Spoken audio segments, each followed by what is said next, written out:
el Consejo Nacional de Evaluación, el Coneval, prestó un informe sobre la política de desarrollo social durante 2022. Aquí está midiendo lo que ocurrió entre el periodo de diciembre de 2018 y el final de 2022, es decir, los 3 primeros años del gobierno del presidente López Obrador.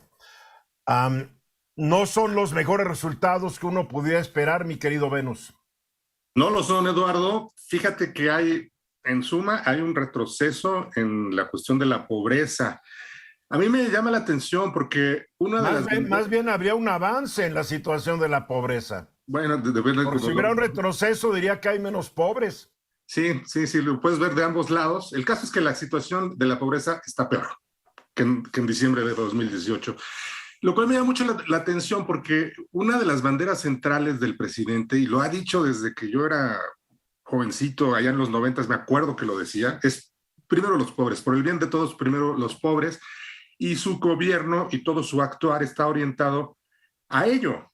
Sin embargo, estamos viendo con este informe que los números son fríos y nos están diciendo que la situación de la pobreza en México es peor que la que había en diciembre de 2018, que fue cuando inició su gestión. Mira, el informe es muy largo, son 250 páginas, hay muchas gráficas, hay información muy técnica. Yo quiero resaltar unos puntos muy breves que son los que más me llamaron la atención. El primer punto es que aumenta la población en situación de inseguridad alimentaria.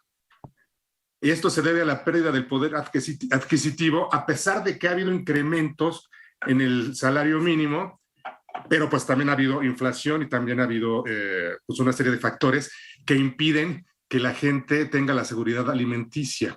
Fíjate, la seguridad, había el 60.5% de la población tenía seguridad alimentaria en 2019 y en 2020 a finales solamente el 57.8%.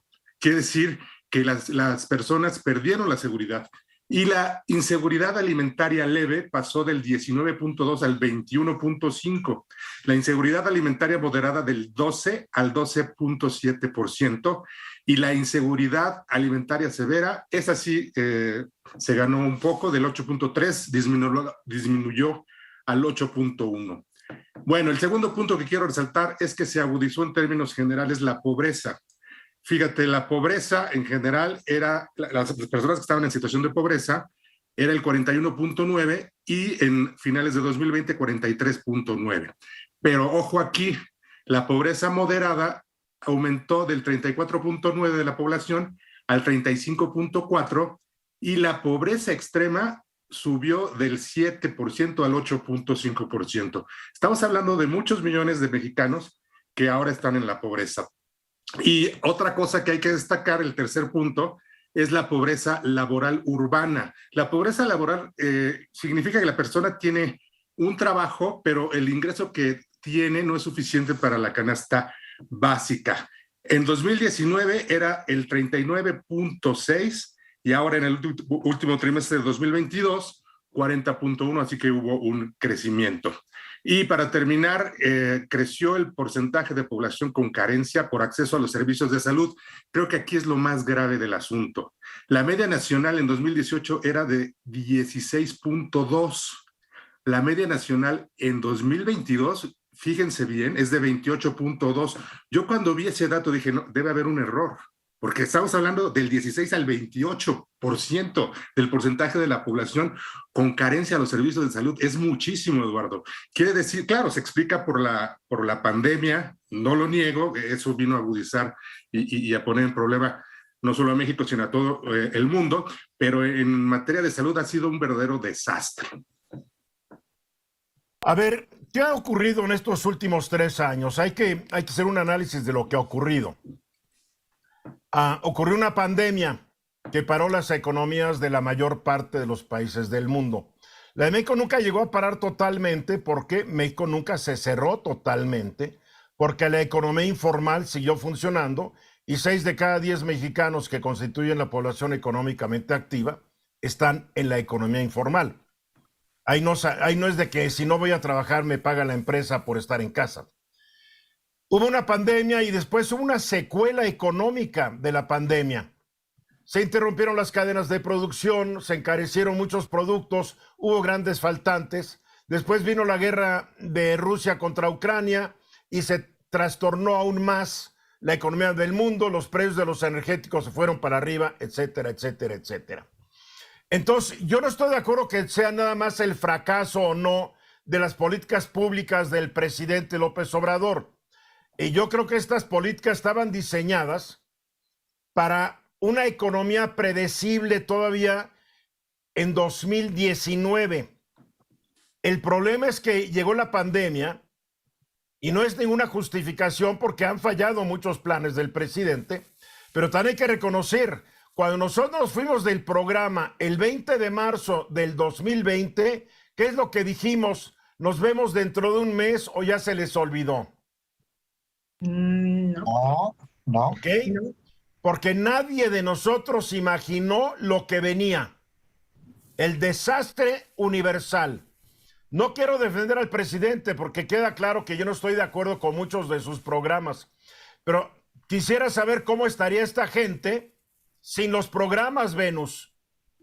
Pues mira, yo también me cuestiono eso, Eduardo. Yo sé que no podemos hacer una consideración así de fría porque está la pandemia y sabemos que fue un desastre. O sea, yo entiendo que, es más, se me hace natural que estos números sean desfavorables al gobierno, dada la situación, pero no podría saber si otras fueran las políticas, si estarían en mejor situación las personas en situación de pobreza. No nos hagamos tontos.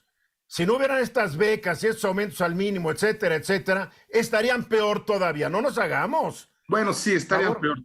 Por favor, estarían peor. Eduardo. No hay que olvidar esto. La última encuesta de Mitofsky hoy pone al presidente con una aprobación del 62.5%. Es la octava aprobación más alta en un mes desde abril del 19 que empezó a hacer esta medición Mitofsky. Obviamente, nosotros estamos en una minoría del 32.5.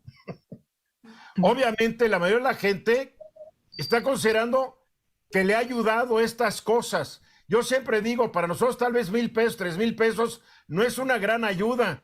Nos lo podemos gastar en un desayuno en lugar, pero para la gente que no tiene ingresos, mi querido Venus, la diferencia 1,000 pesos más y sí, ya la inflación se comió gran parte de esos ingresos extras porque la inflación más terrible ha sido la de los alimentos. Yo no quiero justificar al presidente, pero creo que el análisis tiene que hacerse considerando todo lo que ha ocurrido. Sí, y mira, enero del 20. Hay una cosa que te quiero decir antes de que Mónica intervenga. Yo estoy de acuerdo, no estoy haciendo una crítica del presidente, simplemente estoy poniendo los números y los números pues son esos, ¿no? Pero también, y lo he dicho aquí muchas veces, yo estoy de acuerdo con los programas sociales del gobierno y me parece que son súper necesarios. Cuando la gente está a tal nivel de pobreza, el gobierno tiene que asistir, no hay de otra, le guste o no, a quien le guste o no le guste. Entonces, vaya, sí entiendo que la pandemia y estas situaciones empeoraron la situación.